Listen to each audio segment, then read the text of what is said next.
श्रद्धेय मंच, भैया बहनों, आचार्य बंधुओं, आचार्य बहनों, आज हम सभी 15 अगस्त के इस अवसर पर अपने देश की आजादी के 79वां वर्ष मना रहे हैं, वर्षगांठ मना रहे हैं।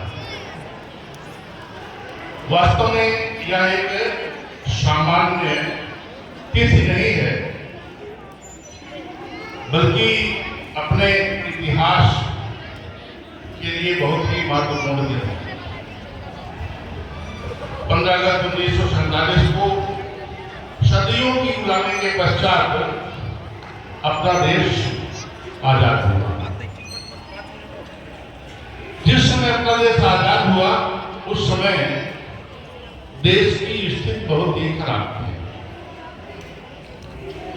गरीबी, बेरोजगारी, अशिक्षा प्रचंड रूप से पूरे देश में यहाँ की जनता के लिए, और बाहर से जो भी आक्रांता समय समय पर आए, उन्होंने यहाँ से वह भारत को सोने की चिड़िया कहा जाता था, वहां से अमूल्य धन, वैभव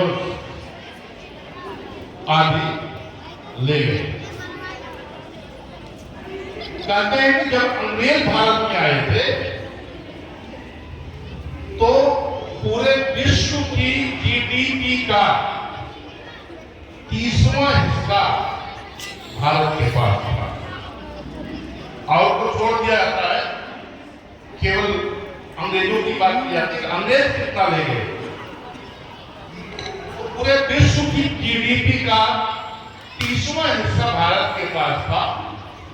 और जब देश आजाद हुआ अर्थात 1947 में, तो पूरे विश्व के जीडीपी का 1.5% भारत के पास रह गया, बाकी सब वेस्ट ले गए। बड़ा लंबा इतिहास है, आप जानते होंगे, समय भी नहीं है उल्लेख करने का। उस समय हमारे पास एक चैलेंज था, क्योंकि भारत का विभाजन हो गया था। ऐसा कह सकते हैं कि उसका बायां हाथ कटकर अलग हो गया था,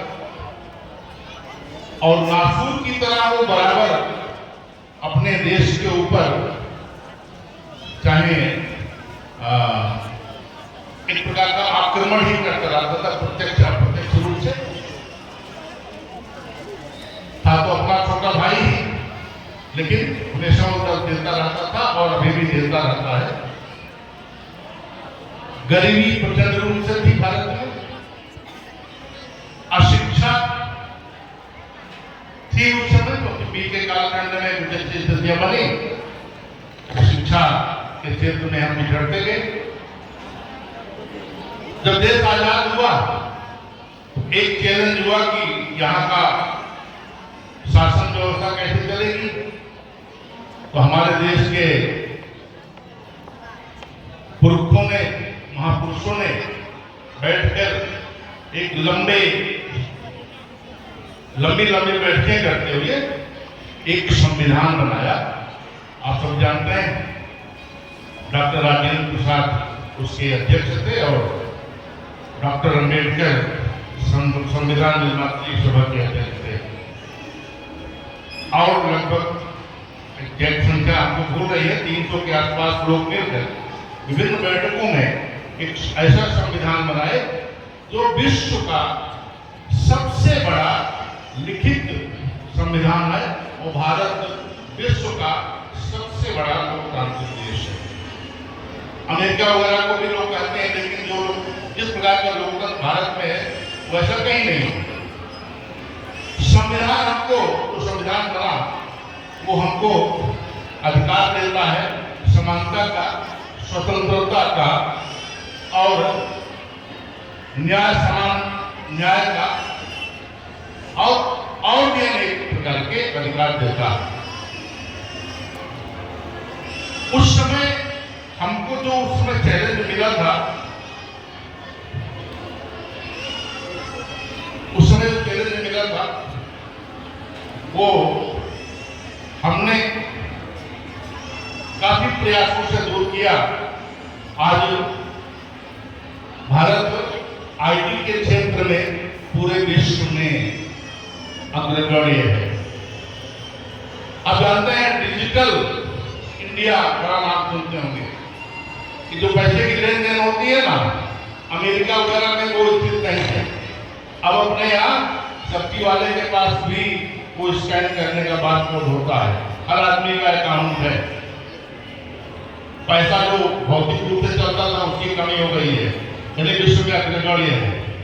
अंतरिक्ष के क्षेत्र में हमारा प्रथम पारा रहा, जो क्षेत्र के क्षेत्र में, और भारत ऐसे विभिन्न क्षेत्रों में काफी तेजी से प्रगति कर रहा है और वर्तमान में भारत विश्व की अर्थव्यवस्था के चौथे पायदान पर पहुंच गया है।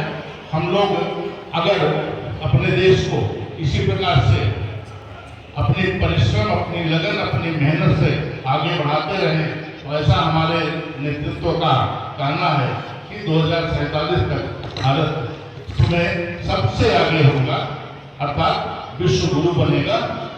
हम लोग अपने देश राष्ट्र सेवा में हमेशा लगे रहें। इसी शब्दों के साथ मैं अपनी बात समाप्त करता हूं।